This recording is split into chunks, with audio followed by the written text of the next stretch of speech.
Okay, good evening all of you. आज के session के साथ हम क्रिमिनल वाला जो पार्ट है वो स्टार्ट करने की कोशिश करेंगे, ठीक है। तो फर्स्ट ऑफ ऑल क्या देखेंगे, हम एक आउटलाइन देखेंगे जो कुछ भी हमें आने वाले दिनों में सीखना है क्रिमिनल में। और जो सिविल हमने पहले देखा है उसके रिलेटेड कुछ सवाल वगैरह हो सकते हैं, वो तो हम आगे चलकर देखेंगे ही। लेकिन हम आज से डेडिकेटेडली स्टार्ट करेंगे जो कुछ भी क्रिमिनल वाला पार्ट है उसको लेकर, ठीक है। In criminal part basic thing जैसे हमने सिविल में देखने की कोशिश की थी उसे हम कहते हैं जीरो स्टेज, ठीक है। या फिर जीरो स्टेप कुछ भी हो सकती है। तो जैसे सिविल में हमने देखा है जीरो स्टेज क्या थी, सिविल में हमने देखा है कि कोई डिस्प्यूट हो सकता है, ठीक है, या फिर कोई भी इन्फ्रिजमेंट ऑफ राइट, उसे हम कहते हैं जीरो स्टेज के। उस सिचुएशन के बाद कोई भी सिविल केस इनिशिएट हो सकती है। उसी तरीके से क्रिमिनल वाले पार्ट में अगर हम देखने की कोशिश करें तो हमारे लिए जीरो स्टेज हो सकती है। क्या हो सकती है जीरो स्टेज? कब हम कहेंगे कि ये केस क्रिमिनल हो सकती है? What you think? कब हम कह सकते हैं किसी सिनेरियो में कि कोई केस है वो क्रिमिनल वाली हो सकती है, कोई केस है वो सिविल वाली हो सकती है? तो क्रिमिनल वाले पार्ट को हम कैसे ढूंढेंगे कि हाँ भाई साहब ये जो केस है मेरे सामने आई हुई ये है क्रिमिनल वाली केस? जी, क्या लगता है आप लोगों को? What you think? क्रिमिनल वाली केस कैसे ढूंढ पाएंगे हम किसी सिनेरियो में? Any idea? सर पब्लिकली अगर किसी ने रॉन्ग किया है। हाँ, हेलो। जी जी बोलिए। पब्लिकली अगर किसी ने रॉन्ग किया है तो वो क्रिमिनल में आ जाएगा।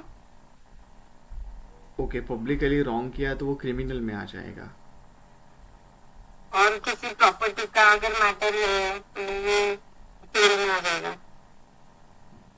अच्छा, एकदम करेक्ट है, आपने कहीं से पढ़कर बता रहे हो, लॉजिक लगाया है आपने कुछ? नहीं, फिर लॉजिक।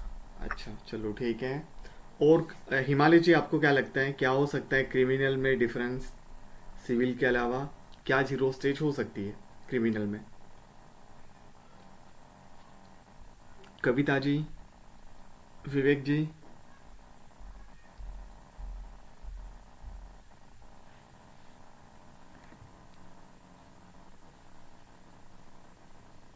No idea? क्राइम के बारे में सुना है किसी ने? क्राइम क्या होता है?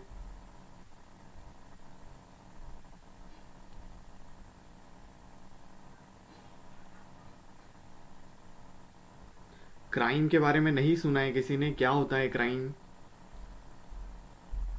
कैसे नहीं सर सुना? कोई किसी के हाँ, साथ में गलत कुछ कर रहा है तो क्राइम हो सकता है। ओके, गलत कुछ कर सकता है तो वो क्राइम हो सकता है। अच्छा चलो ठीक है।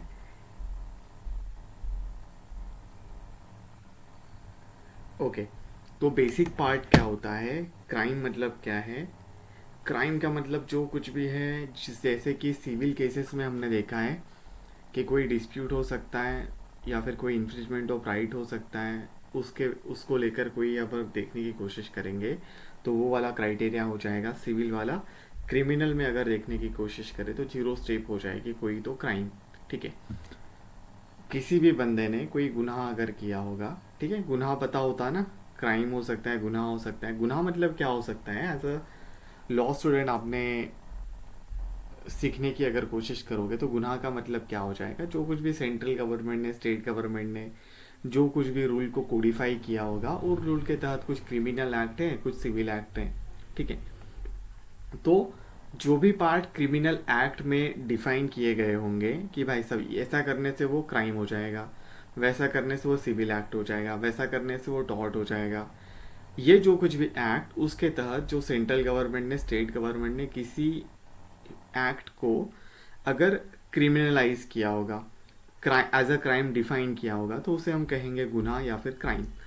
जैसे कि आज मैं मेरे घर पर बैठा हूँ, ठीक है, और मैं क्या कर रहा हूँ, कुछ नेट सर्फिंग वगैरह कर रहा हूँ, ठीक है। नेट पे मैं कुछ ऐसी वेबसाइट खोलता हूँ जो मैंने नहीं खोलनी चाहिए, ठीक है, कुछ पोर्नोग्राफिक मटेरियल हो सकता है, कुछ भी हो सकता है। तो आज मैं अगर देख रहा हूँ तो वो मेरे लिए सिविल थिंग हो जाएगी, भाई इससे कोई मुझे फ़र्क नहीं पड़ रहा है, जो कुछ भी मैं देखूंगा वो मेरे हिसाब से सही है, ठीक है। लेकिन कल को उठ के कोई गवर्नमेंट है, स्टेट गवर्नमेंट है चाहे वो सेंट्रल गवर्नमेंट है, वो क्या करते हैं, उस एक्ट पर बैन कर देते हैं कि भाई साहब अगर आप घर में भी बैठे होंगे लेकिन आप पोर्नोग्राफिक मटेरियल, ठीक है, वो नहीं देख पाओगे। तो वो क्या करेंगे, गवर्नमेंट उसको एक क्रिमिनलाइज के कैटेगरी में लेकर आएंगे। तो वो क्या करेंगे, अगर मैं वैसा एक्ट करता हूँ तो वो एक तरीके का क्राइम हो जाएगा। मतलब क्या है, जो कुछ भी टाइम टाइम पर सेंट्रल गवर्नमेंट ने, स्टेट गवर्नमेंट या फिर किसी भी गवर्नमेंट ने डिफाइन किए होंगे किसी एक्ट को, अगर उस एक्ट को क्रिमिनलाइज किया गया होगा तो उसे हम कहेंगे क्राइम। सिंपल सी डेफिनेशन है। क्राइम की डेफिनेशन में क्यों आपको इस तरीके से बता रहा हूँ, क्योंकि बहुत सारे ऐसे क्राइम वो टाइम टू टाइम चेंज होते रहते हैं, ठीक है। जैसे कि लास्ट के दिनों में एक सिचुएशन थी, उसमें क्या था कि जो कुछ भी अडल्टरी वाला मामला था। अडल्टरी पता है आपको, अडल्टरी मतलब आपका पार्टनर होते हुए भी आप दूसरे पार्टनर के साथ जो कुछ भी संबंध वगैरह बना सकते हो, ठीक है। तो वो वाला एक पार्ट था। तो उसको लेकर पहले वो क्रिमिनलाइज के कैटेगरी में आता था, फिर से सुप्रीम कोर्ट के तहत जो कुछ भी रूल रेगुलेशन तैयार हुए उसके तहत उस पार्ट को डिक्रिमिनलाइज कर दिया गया है। मतलब एक एक्ट है वो पहले क्राइम माना जाता था, कुछ दिनों बाद वो क्राइम नहीं माना जाता है, ठीक है। तो ये सारा पार्ट हो जाएगा। उसी तरीके से जैसे कि बाइसेक्सुअल वाला पार्ट हो जाएगा, ठीक है, या फिर कोई मेल मेल हो सकता है या फिर फीमेल फीमेल हो सकता है। ये वाले जो रिलेशनशिप होते थे वो पहले क्रिमिनलाइज के कैटेगरी में थे, लेकिन कुछ दिनों पहले जो कुछ भी है वो जो रिलेशनशिप है उस तरीके के उनको डिक्रिमिनलाइज किया गया है। मतलब क्या है, एक क्राइम का अगर डेफिनेशन हम देखने की कोशिश करें तो जब भी गवर्नमेंट चाहे उस एक्ट को अगर चेंज कर दे तो उसे हम क्राइम नहीं कहेंगे। जैसे कि मैं किसी घर में बैठा हूँ, अगर मैंने फ्रिज में पानी की बोतल नहीं भर के रखी है, वो मेरे लिए भी सिविल एक्ट हो सकता है, सिविल रॉन्ग हो सकता है। कुछ दिनों बाद गवर्नमेंट ऐसा रूल कर दे कि हाँ भाई साहब, जो गर्मी के दिनों में अपने घर में पानी की बोतल फ्रिज में नहीं भर कर रखेगा उसको हम पनिश करेंगे, उसको हम क्राइम कहेंगे, और उसके लिए किसी बंदे को 1 महीने की सजा हो सकती है या फिर 1,000 रुपये का फाइन हो सकता है। तो ये क्या होता है क्रिमिनलाइज वाला पार्ट, जब भी गवर्नमेंट चाहे, स्टेट हो या फिर सेंट्रल गवर्नमेंट हो या फिर कोई भी जुडिशरी की बॉडी हो सकती है, वो अगर किसी एक्ट को डिफाइन कर रही है एज अ क्राइम तो उसे हम क्राइम वगैरह कहने की कोशिश करेंगे या फिर क्राइम मानेंगे। तो क्रिमिनल वाले पार्ट में भी सेम हो जाएगा कि जो कुछ भी सेंट्रल गवर्नमेंट है, स्टेट गवर्नमेंट है या फिर जुडिशरी ने जो बार बार अभी तक एक्ट के तहत, ठीक है, किसी पर्टिकुलर एक्ट को क्रिमिनलाइज की कैटेगरी में रखा है, क्राइम के कैटेगरी में रखा है, उसे हम क्राइम कहेंगे या फिर गुनाह वगैरह कहेंगे। और उसके लिए फिर हमें एक पर्टिकुलर पनिशमेंट किया जाता है, कोई फाइन वगैरह लगाया जाता है। तो ये सारा पार्ट हो सकता है। लेकिन इन सारे पार्ट के बावजूद कुछ चीज़ें आपको याद रखनी होती है। जैसे कि क्राइम अगर हम देखने की कोशिश करें तो सबसे मेजरली पार्ट हो सकता है किसी क्राइम का कि जो इंडियन पिनल कोड है, अगर आपने सुना होगा आईपीसी वगैरह तो वेल एंड गुड। तो इंडियन पिनल कोड जो है वो मेजर एक क्रिमिनल एक्ट है, ठीक है। लेकिन मेजर है इसका मतलब ये नहीं कि वो अकेला ही एक क्राइम वाला एक्ट है या फिर क्रिमिनल एक्ट, ऐसे नहीं है। मेजर एक्ट है इंडियन पिनल कोड, और कोर्ट में किस तरीके से प्रोसीडिंग की जाएगी क्रिमिनल केस में वो डिफाइन किया गया है, the code of criminal proceeding. ये सारा पार्ट हो जाएगा। उसके अलावा जो कुछ भी बाकी के नॉर्मल छोटे मोटे एक्ट हो सकते हैं वो क्रिमिनल केस में आ सकते हैं, जैसे कि पॉक्सो एक्ट हो जाएगा, एनडीपीएस एक्ट हो जाएगा, ठीक है। उसके बाद में मनी लॉन्ड्रिंग वाला हो जाएगा, ठीक है। और बाकी के छोटे मोटे एक्ट हो सकते हैं, जैसे कि डाउरी वाला पार्ट भी आ सकता है उसमें, ठीक है। और बहुत सारे चीज़ें जो नए नए इन्वॉल्व हो रहे हैं उन्हें भी हम क्राइम के कैटेगरी में रख सकते हैं। जैसे कि अगर मैं आपको एक सिचुएशन दूँ और आपको कहो कि आप 60 साल पहले एक क्राइम को डिफाइन करने की कोशिश कीजिएगा, ठीक है, ओके, नॉट एन इशू। हाँ, तो अभी के सिचुएशन में क्या है, आज के सिचुएशन में अगर मैं आपको अभी एक सिचुएशन दूं कि भाई साहब आप 60 साल पहले एक सिचुएशन को इमेजिन कीजिएगा। आपको मैं सिचुएशन दूंगा कि भाई साहब अगर कोई ऑनलाइन मनी का फ्रॉड वगैरह करता है तो उसे हम उस टाइम पे क्राइम तो नहीं कह पाएंगे ना। एक 1960 में 1950 में आप ऑनलाइन के बारे में जानते थे कुछ कि ऑनलाइन फ्रॉड भी हो सकता है, ऐसे ऑनलाइन नाम भी सुना होगा आपने, नहीं सुना होगा उस टाइम पे। तो क्या है, उस टाइम पे वो जो फैक्ट है या फिर जो उस तरीके का एक्ट है वो 1960 में क्राइम नहीं हो सकता है, ठीक है। लेकिन अभी के टाइम में एडवांस टेक्नोलॉजी के तहत कोई भी बंदा किसी के भी बैंक अकाउंट से पैसे वैसे चुरा सकता है, ठीक है। तो वो क्या हो जाएगा, एक तरीके का क्राइम हो जाएगा। लेकिन उसी तरीके का किसी का बैंक अकाउंट रहा होगा 1960 में, तो वो चोरी नहीं कर सकता था। मतलब क्या है, उस टाइम पे उस तरीके का कोई एक्ट हो वो पॉसिबल ही नहीं था, ठीक है। मतलब क्या है, जो क्राइम वाली सिचुएशन हो सकती है ना, जरूरी नहीं है कि वो आपके पास कोई केस आए और उसको किसी किताब में डिफाइन करके ही रखा हो कि भाई साहब यही क्राइम होता है, इसके अलावा कोई क्राइम है ही नहीं। ये कभी भी पॉसिबल नहीं हो सकता है। वाई इट इज सो, क्योंकि कोई ना कोई एक्ट ऐसा नया भी आ सकता है जिसको अभी तक किसी ने सोचा भी ना हो। इसी वजह से क्या होता है, कोई ऐसा एक्ट आ रहा है आपके सामने, अगर आपको लगता है वो क्राइम है और किसी किताबों में नहीं दिया गया, तो इट इज़ योर रिस्पॉन्सिबिलिटी कि कोर्ट में उस मामले को इस तरीके से रखिएगा ताकि जो कोर्ट हैं या फिर जो कुछ भी जुडिशरी वाले के आगे के जो एग्जीक्यूटिव वाला पार्ट हो सकता है, या फिर जो बॉडी लॉ मेकर्स जिसे हम कहते हैं, ठीक है, उन तक वो मैसेज जाए कि भाई साहब ये इस तरीके का एक्ट है, इसको भी आप इंक्लूड कीजिएगा और क्रिमिनल के कैटेगरी में रखिएगा। तो ये सारा पार्ट हो सकता है। तो अभी हम अगर आउटलाइन देखने की कोशिश करें तो सबसे पहले हम देखेंगे कि जो कुछ भी क्रिमिनल वाला पार्ट है ना, उसमें हमने अभी तक डिफाइन करने की कोशिश की है कि एक क्राइम हो सकता है जिसे हम कहेंगे जीरो स्टेज। और एक बार एक क्राइम डिफाइन हो जाए तो फिर उसके बाद हम कह सकेंगे कि हाँ भाई साहब इसमें एक क्रिमिनल प्रोसीडिंग कोड के तहत प्रोसीडिंग चलेगी और इसको हम कहेंगे क्रिमिनल वाला केस। और इस क्रिमिनल वाले केस को अभी हम सीखने की कोशिश करेंगे। तो आउटलाइन में अगर हम देखने की कोशिश करें तो सबसे पहले अगर हम आउटलाइन देखेंगे तो हमें पता होना चाहिए कि किस तरीके का कोई ना कोई क्राइम होना चाहिए, ठीक है। जैसे कि अगर हमारे सामने एक सिचुएशन है, उसे हम कहेंगे मर्डर वगैरह, ठीक है। मर्डर एक तरीके का क्राइम हो सकता है। क्या लगता है आपको, आपने सुना होगा कभी मर्डर भी क्राइम होता है या नहीं होता है? मर्डर हो सकता है क्राइम या नहीं हो सकता है? होता है सर। होता है। कैसे पता चला आप लोगों को मर्डर कैसे क्राइम होता है? आपने मूवी में देखा है या फिर आपने किसी से सुना होगा? कैसे? अच्छा, सुना होगा आप लोगों ने, देखा नहीं है मर्डर होते हुए किसी ने? किसी ने देखा है? डेड बॉडी को देखी है किसी ने? डेड बॉडी वगैरह क्या होती है? मर्डर, एफआईआर कुछ सुना है आप लोगों ने? एफआईआर हो सकता है, फिर एनसीआर हो सकता है, ठीक है, कोई बात नहीं है। हाँ, तो मेजरली क्या हो जाएगा, अगर हम क्रिमिनल वाला पार्ट अगर देखने की कोशिश करें तो हम शुरुआत करेंगे जीरो स्टेज से, जिसे हम कहते हैं क्राइम, ठीक है। लेकिन क्राइम के पीछे भी कुछ ना कुछ स्टोरी होती है। क्राइम पता तो चलेगा हमें, लेकिन क्राइम पता चलने के बाद किस तरीके से कोर्ट में कोई प्रोसीडिंग चल सकती है, वहां से लेके हम स्टार्ट करेंगे। क्राइम का तो पॉइंट ठीक है, हाँ भाई सब जीरो पॉइंट है, लेकिन केस की प्रोसीडिंग किस तरीके से चलेगी? तो केस की प्रोसीडिंग चल सकती है कि अगर कोई क्राइम है तो मुझे पता होना चाहिए वो क्राइम का टाइप क्या हो सकता है, किस तरीके का क्राइम है ना।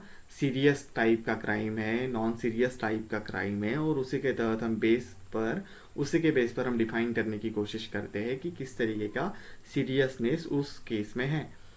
समझ के लीजिए आज मैं किसी का मर्डर करता हूँ, ठीक है, आज समझ के लीजिए आज अच्छे से 13 तारीख है, तो मैं क्या करूंगा, 10 बजे किसी को चाकू से मार दूंगा, वो एक क्राइम है, ठीक है। दूसरा क्राइम मैं करूंगा, किसी की जेब काट लूंगा मतलब चोरी करूंगा, मैं किसी की जेब से 100 रुपए 500 रुपए निकाल लूंगा। ये दोनों भी क्राइम है। लेकिन सीरियसनेस कैसे पता कर सकते हैं हम, कौन सा मैटर जो है वो कितना सीरियस हो सकता है? मैंने वो किसी का मर्डर किया है 10 बजे, वो ज़्यादा सीरियस है, या फिर 13 तारीख को जून महीने में 10 बजे मैंने किसी के 100 रुपए निकाले पॉकेट से, या फिर 1000 रुपए निकाले? क्या सीरियस है इन दोनों में से? सीरियस क्या है, फर्स्ट वाली मर्डर या जो चोरी वाला? मर्डर वाला। क्यों मर्डर वाला और चोरी वाला क्यों नहीं?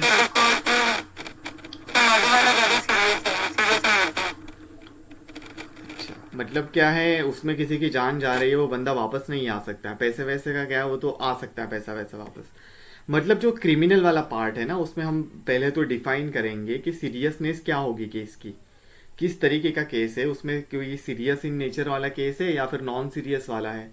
नॉन सीरियस मतलब कम सीरियस वाला, ठीक है।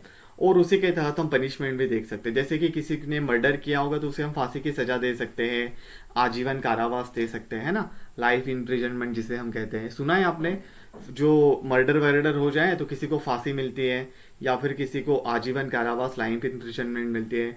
लेकिन किसी ने 100 रुपए की चोरी की होगी, 200 रुपए की होगी, तो उसने हमें सूली पे चढ़ा देना चाहिए, फांसी की सजा होनी चाहिए। ऐसे देखा है आपने 100 रुपए के लिए फांसी की सजा? वो पॉसिबल लगता है आपको? नहीं हो सकता है ना? क्यों नहीं हो सकता है विवेक जी? क्यों नहीं हो सकता है ऐसा पॉसिबल? करना चाहिए ना, क्राइम तो क्राइम है, छोटा हो या बड़ा हो, क्राइम तो क्राइम होता है। बट सर सीरियस केस नहीं है ना। हाँ, मतलब क्या होता देखा जाता है क्राइम वाले पार्ट में कि कोई केस कितनी सीरियस है, कैसे पता चलेगा कि भाई उसका सीरियसनेस कैसी है, किस तरीके की है। तो ये जो सीरियसनेस है ना, वो हमें जो जो एक्ट को सेंट्रल गवर्नमेंट ने, स्टेट गवर्नमेंट ने डिफाइन किया होगा क्राइम में, और उसके तहत जितनी पनिशमेंट दी होगी, उस पनिशमेंट को देखते हुए हम देखने की कोशिश करते हैं कि कौन सा मैटर कितना सीरियस है। जैसे कि किसी को मैं 2 थप्पड़ लगा दूं, वो थोड़ा कम सीरियस होगा, लेकिन किसी को मैं 2 थप्पड़ के बाद चाकू भी भोंक दूं या फिर बंदूक से गोली चला दूं उसके ऊपर, सीरियसनेस क्या है इसमें? सीरियसनेस जो है वो सेकंड वाले पार्ट में हो जाएगी। तो इस तरीके से अलग अलग जो क्राइम वगैरह होते हैं ना, वो उन्हें हम समझने की कोशिश करेंगे, ठीक है। और वो समझने के बाद हमें पता चलेगा कि सीरियसनेस कितनी है किसी केस की।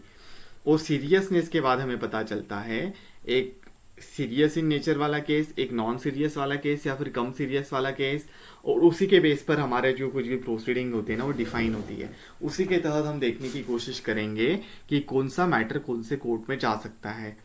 तो कोर्ट कौन से देखेंगे हम? तो हम कोर्ट देखने की कोशिश करेंगे जिसे हम कहेंगे मैजिस्ट्रेट वाला कोर्ट, जो लोअर ग्रेड का कोर्ट होगा किसी भी क्रिमिनल केस में। एक मैजिस्ट्रेट का कोर्ट होता है, first class magistrate, second class magistrate, chief judicial magistrate, या फिर आप मेट्रो सिटी में होंगे तो फिर वहाँ पे हो जाएंगे metropolitan magistrate, additional metropolitan magistrate, assistant metropolitan magistrate, chief metropolitan magistrate. ये सारे हो जाएंगे लोअर ग्रेड वाले कोर्ट जो क्रिमिनल केसेस को डिफाइन करेंगे। इसके अलावा इसके ऊपर वाला कोर्ट होता है जिसे हम कहते हैं सेशन वाला कोर्ट। सेशन कोर्ट में सेशन जज होंगे, एडिशनल सेशन जज होंगे, असिस्टेंट सेशन जज होंगे। इस तरीके से दोनों को कैटेगराइज किया जाएगा कि किस तरीके का मैटर अगर होगा तो कौन से कोर्ट में जाएगा। ये हम उसके बाद देखने की कोशिश करेंगे। उसी के साथ हम देखने की कोशिश करेंगे सीरियसनेस ऑफ केस को लेकर किस तरीके से हम डिफाइन करेंगे कि भाई साहब कौन सी केस कौन से कोर्ट में जा सकती है, वो तो ठीक है, लेकिन किस तरीके से जा सकते हैं वो भी तो पता करना पड़ेगा ना। ऐसे तो है नहीं कि कोई क्राइम हो गया हम मुंह उठा के चले जाते हैं कोर्ट में कि भाई साहब ये क्राइम हुआ है, मुझे केस दर्ज करानी है। ऐसे नहीं होता है, एक प्रोसीडिंग होती है, एक प्रोसीडिंग के तहत आपने कोर्ट तक जाना होता है। तो वो जो प्रोसीडिंग होती है कि उस प्रोसीडिंग के तहत आपको कोर्ट तक जाना है, उस प्रोसीडिंग को हम डिफाइन करने की कोशिश करेंगे कि भाई इंफॉर्मेशन किस तरीके से मिल रही है उस क्राइम की, और उस इंफॉर्मेशन को मिलने के बाद हम किस तरीके से उस केस को कोर्ट तक लेकर जा रहे हैं। तो ये डिफाइन होता है सारा क्राइटेरिया कि सीरियसनेस कितना है केस में। तो उसमें हम देखेंगे एफआईआर क्या होती है, जीरो एफआईआर क्या हो सकती है, ठीक है, फर्स्ट इंफॉर्मेशन रिपोर्ट वगैरह जिसे हम कहते हैं। उसके बाद में हम देखने की कोशिश करेंगे नॉन कॉग्निजिबल रिपोर्ट क्या हो सकती है, ठीक है, जिसे हम एनसीआर वगैरह कहते हैं, लोकल लैंग्वेज में जिसे हम एनसी कहते हैं। इनको हम डिफाइन करेंगे। उसके बाद में हम डिफाइन करने की कोशिश करेंगे seriousness of that particular case, non seriousness of that particular case. इस पे बेस पर हम डिफाइन करेंगे कॉग्निजिबल ऑफेंस को, नॉन कॉग्निजिबल ऑफेंस को, ठीक है। और इनका कैटेगराइजेशन कैसे होगा वो भी हम देखेंगे, और उसके साथ साथ देखेंगे कि दोनों के फंक्शनैलिटी में क्या क्या डिफरेंस है।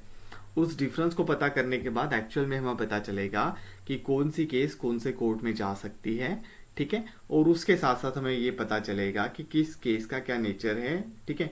उस केस का नेचर देखने के बाद हमें पता चलेगा कि भाई साहब ये क्राइम अगर है, इसमें किसी को अरेस्ट किया जाता है, तो हमें पता है अरेस्ट अगर करेंगे किसी बंदे को तो इट इज हिज राइट कि उसको हमने छोड़ना भी चाहिए बाद में। ऐसे तो है नहीं कि भाई साहब वो ससुराल में आया है, घर जवाई बैठा है और उसे हम खिलाते रहे जिंदगी भर, ऐसे तो नहीं होता है। तो इस सिचुएशन को हैंडल करने के लिए, टैकल करने के लिए हम देखेंगे कि एक बेलेबल ऑफेंस और नॉन बेलेबल ऑफेंस वो क्या हो सकते हैं, कि भाई साहब किसी को अरेस्ट किया है तो उस केस में उसे बेल मिल सकती है या नहीं मिल सकती है। बेल पता है ना आपको क्या होती है बेल? वो दरवाजे के ऊपर लगी होती है वो वाली बेल, या स्कूल में वो घंटा बजता है वो वाली बेल, रेलगाड़ी की बेल, बेल। जमानत, जमानत पता है आपको जमानत क्या होती है? मुद्रे को रिहा करना। किसी को रिहा करना, एकदम करेक्ट है, रिहा करना। कुछ दिन के लिए सर, दिन बाद सुना, क्या सर, क्या सर? कुछ दिन के लिए बाहर सुना, जेल से। अच्छा, कुछ दिन के लिए मतलब आधा दिन, एक दिन, 2 दिन, 3 दिन, ऐसे होता है। कुछ बोलते हैं सर, ओके चलो, नॉट एन इशू। हाँ लग क्या जाता है सर। ओके, हाँ चलो, नॉट एन इशू। तो बेल का मतलब हम देखेंगे कि किसी बंदे को अगर हम अरेस्ट कर रहे हैं तो हम article 21 of constitution of India, constitution of India तो सबको पता ही होगा, भारत का संविधान वगैरह, ठीक है।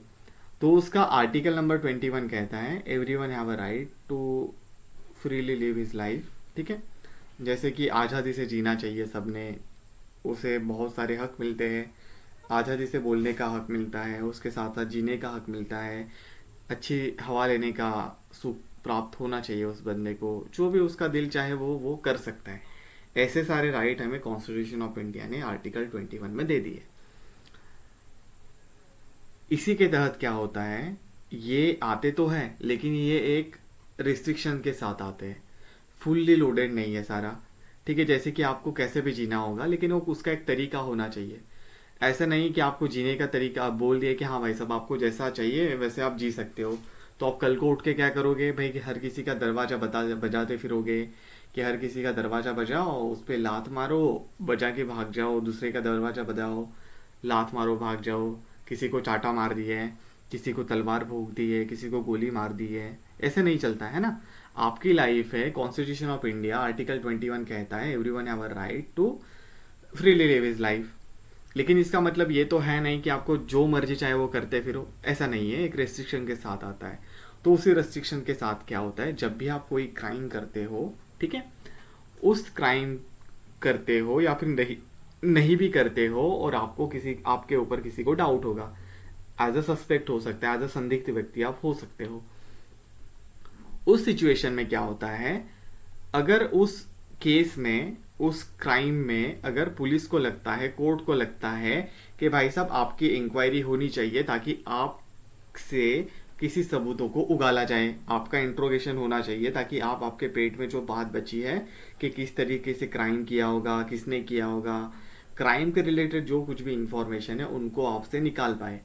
इसीलिए क्या करना पड़ता है, आपको एक अरेस्ट वरेस्ट करते हैं वो लोग और आपको फिर इंट्रोगेशन के लिए रखा जाता है, चाहे आपने क्राइम किया हो या फिर नहीं किया हो या फिर आपके ऊपर डाउट भी हो उसी को लेकर।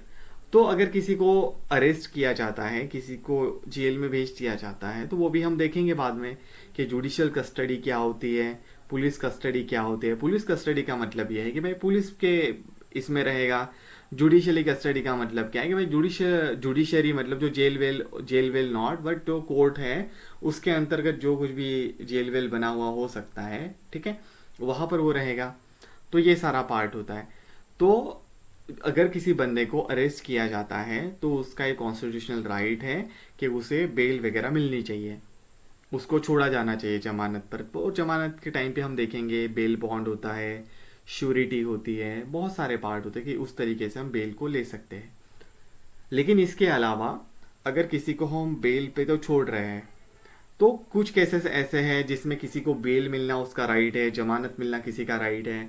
कोई ऐसे केसेस है जिसमें किसी को जमानत मिलने का राइट ही नहीं है, कोर्ट चाहे तो दे दे तो कोर्ट की मेहरबानी, वरना किसी का राइट है नहीं उस तरीके के केस में बेल मिले। तो वो हम देखने की कोशिश करेंगे। आसान तरीका यही हो सकता है कि भाई अगर छोटा मोटा क्राइम होगा तो किसी बंदे को बेल मिलने का राइट हो सकता है, आसान सी बात है, कोई भी बता देगा, आप भी बता दोगे अगर आपको पता भी ना हो।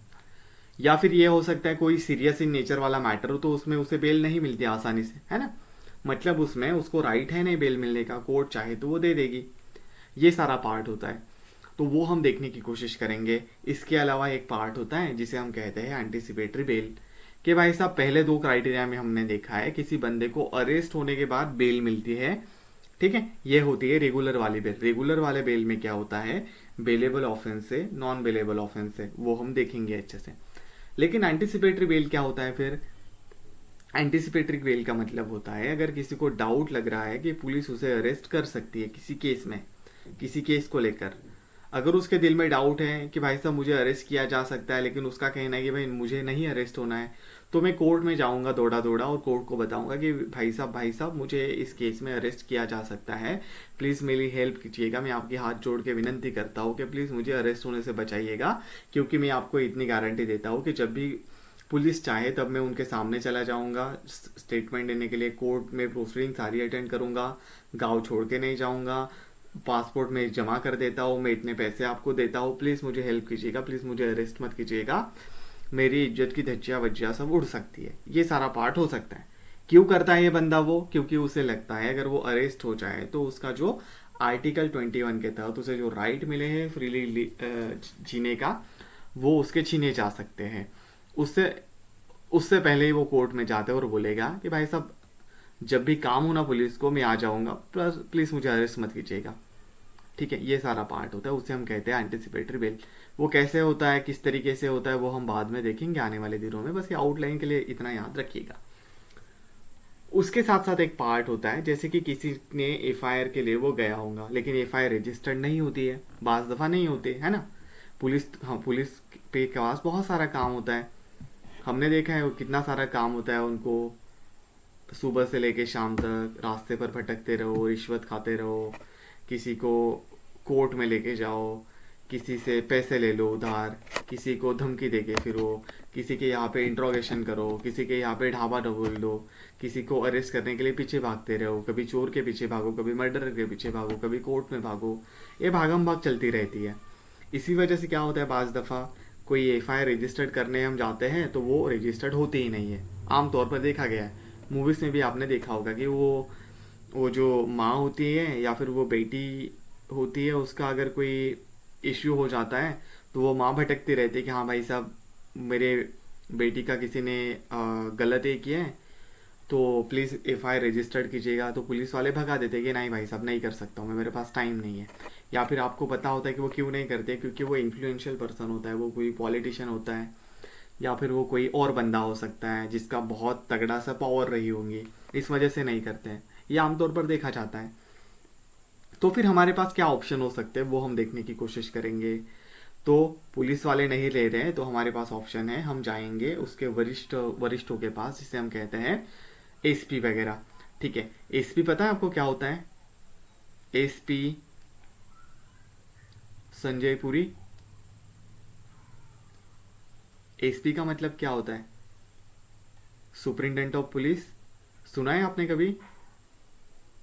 पूरा जो स्टेट जो डिस्ट्रिक्ट होता है ना, डिस्ट्रिक्ट लेवल जो होता है ना, उसका जो कुछ भी हेड होगा ना, उसे हम कहते हैं एसपी वगैरह, ठीक है। तो अगर पुलिस लोकल पुलिस थाना नहीं ले रहा है ना उस आपका केस, तो हम एसपी के पास जाएंगे, तो एसपी उनको बोलेगा कि भाई साहब ले लो केस ले लो, ये मेरे पहचान वाले हैं, ये सीरियस नेचर का केस है, आप क्यों नहीं ले रहे हो, तो उस तरीके से बताएगा उनको, तो वो लोकल पुलिस स्टेशन केस को रजिस्टर्ड कर लेगा। इसके अलावा अगर वो एसपी भी नहीं मानता है तो उसके बाद में हमारे पास ऑप्शन होता है कि हम कोर्ट में किस तरीके से जाएंगे। फिर एक पार्ट होता है जिसे हम कहते हैं चैप्टर नंबर 15 में, ठीक है, वो होता है कि भाई कंप्लेंट टू द मैजिस्ट्रेट। ये सारा पार्ट हम देखेंगे किस तरीके से होता है। तो दो तरीके के केसेस होते हैं, आपने देखे होंगे।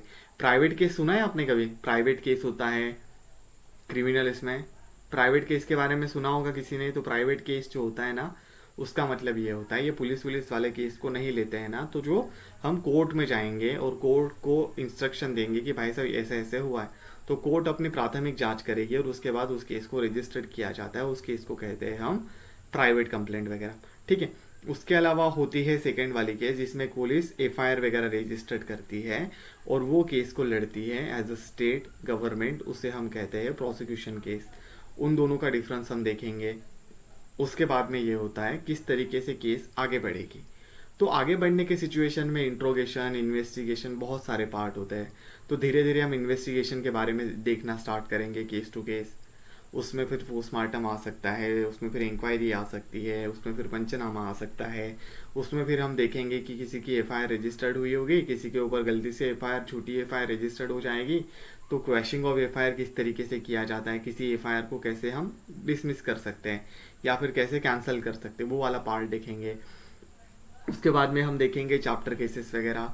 उसके बाद में हम देखेंगे कि भाई साहब अगर कोई पर्सन को हमें कंपेल करना होगा कि भाई साहब आपने, अगर आपको लगता है कोई पर्सन है उसका उस केस में आना जरूरी है, तो उस बंदे का अगर उस केस में आना जरूरी है तो उसे हम कैसे मैंडेटरी करेंगे, तो उस सिचुएशन को हम मैंडेटरी करेंगे कि भाई साहब उसे हम कंपेल करेंगे कि भाई साहब इस तरीके से आपने आना चाहिए। तो सबसे हम कंपेल करने के तरीके देखेंगे कि समन भेजना होता है, समन से भी ना आए तो वारंट निकालना होता है, वारंट से भी ना आए वो बंदा तो उसकी जो प्रॉपर्टी होती है, ठीक है, उसको हम बाद में अटैच करेंगे, लेकिन हम उसको प्रोक्लेमेशन करते हैं, जैसे कि हमने न्यूज़पेपर में दे देंगे या फिर उसके पोस्टर लगा देंगे, सोशल मीडिया में डालेंगे, ठीक है, या फिर न्यूज़ में चला देंगे, रेडियो पे चला देंगे, उसके एरिया में जाके बड़े बड़े पोस्टर लगा देंगे कि आपने इनको देखा है, आपने इनको देखा है, ये क्रिमिनल है, क्रिमिनल है, क्रिमिनल है, इनकी इस केस में ज़रूरत है, इस तरीके से करेंगे। उसके अलावा वो भी नहीं सिद्ध होता है हमारा पार्ट, तो हम ऐसा करेंगे कि भाई उसकी जो प्रॉपर्टी होगी ना उनको अटैच कर लेंगे, उस पर कब्जा कर लेंगे, ताकि वो प्रॉपर्टी के डर से एटलीस्ट आ जाए। तो ये तरीके हो सकते हैं।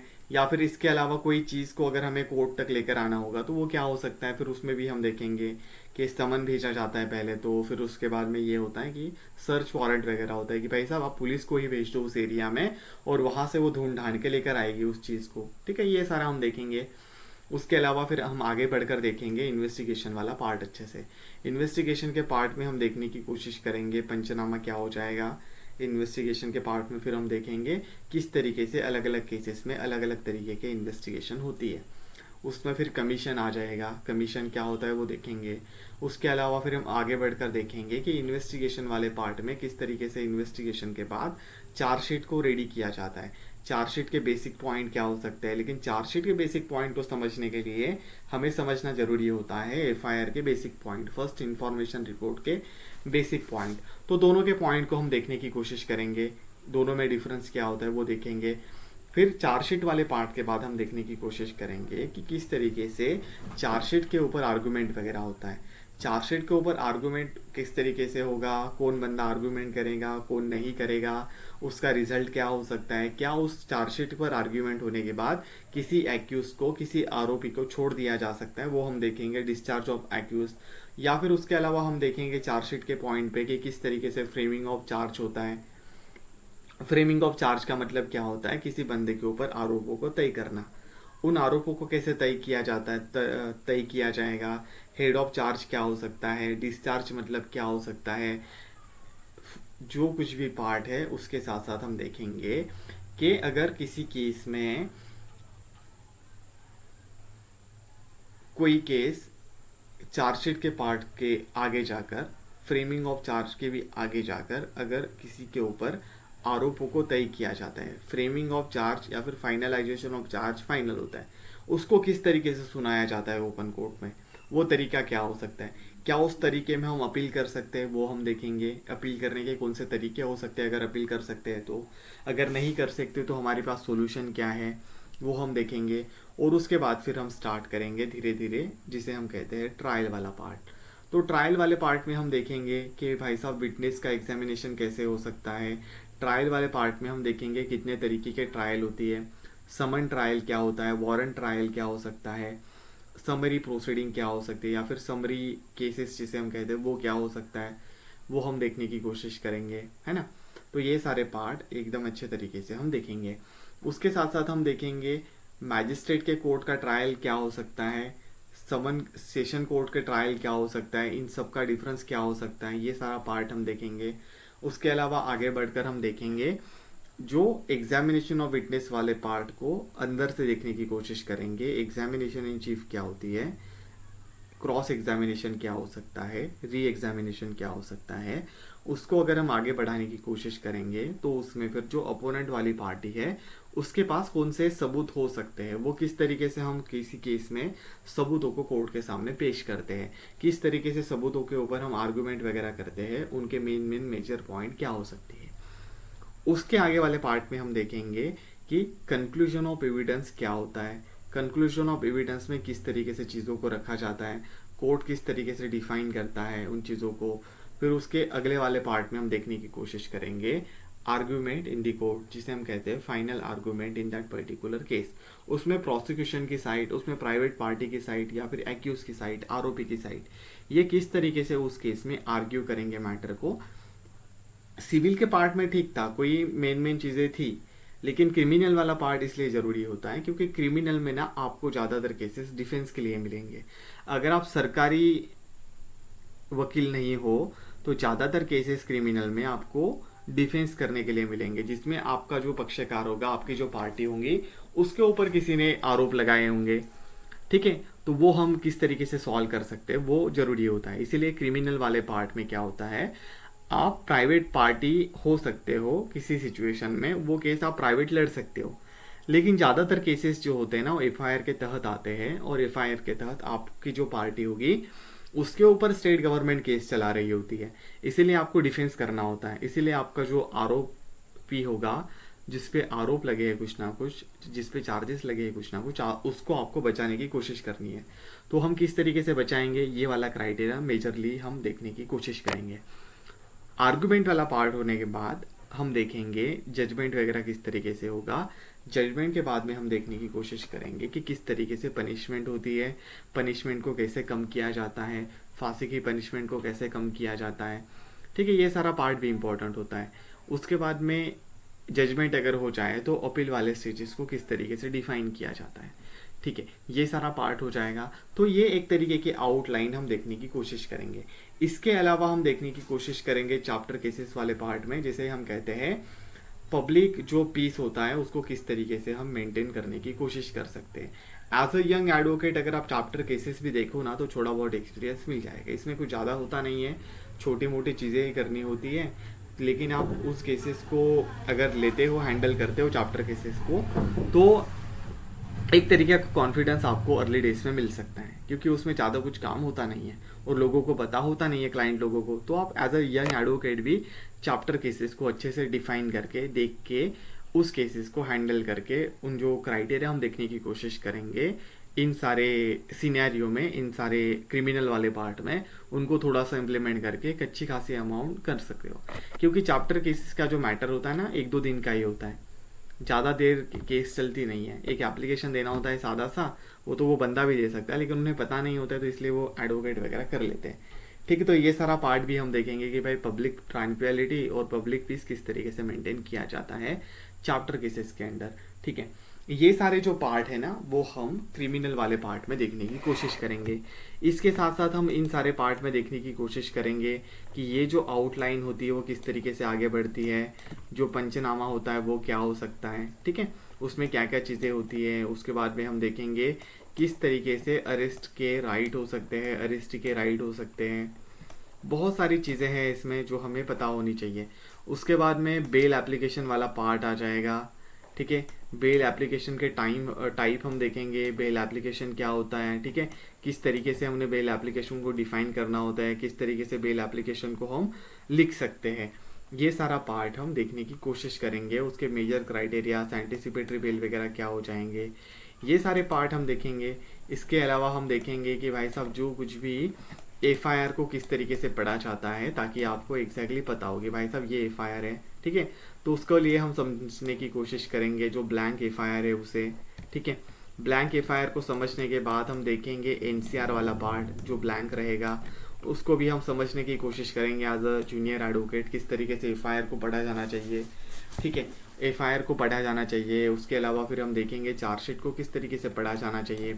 तो ये जो छोटी मोटी चीज़ें होती हैं ना, जो आप एक्चुअल में किसी सीनियर के पास 6-7-8 महीने 1 साल गुजारने के बाद सीखोगे, वो सारी चीज़ें हम इतने दिन में कवर करने की कोशिश करेंगे, ठीक है। तो ये सारा पार्ट हो जाएगा। उसके अलावा फिर हम इसमें देखने की कोशिश करेंगे, छोटा सा डीप में नहीं जाएंगे हम, ये पार्ट हो जाएगा जिसे हम कहते हैं पोस्टमार्टम वाला पार्ट, ठीक है। ये इमेजेस दिख रही है आपको, तो ये हम पहले से डिफाइन करेंगे कि भाई साहब जहाँ से केस स्टार्ट होता है हमारा, वहाँ से लेके ये जो पोस्टमार्टम वाला पार्ट होता है वो किस तरीके से आगे बढ़ता है, किस तरीके से एविडेंसेस को कलेक्ट किया जाता है, और ये किसी क्रिमिनल एडवोकेट को क्यों ज़रूरी होता है ये समझना, ये भी हम देखने की कोशिश करेंगे, ठीक है।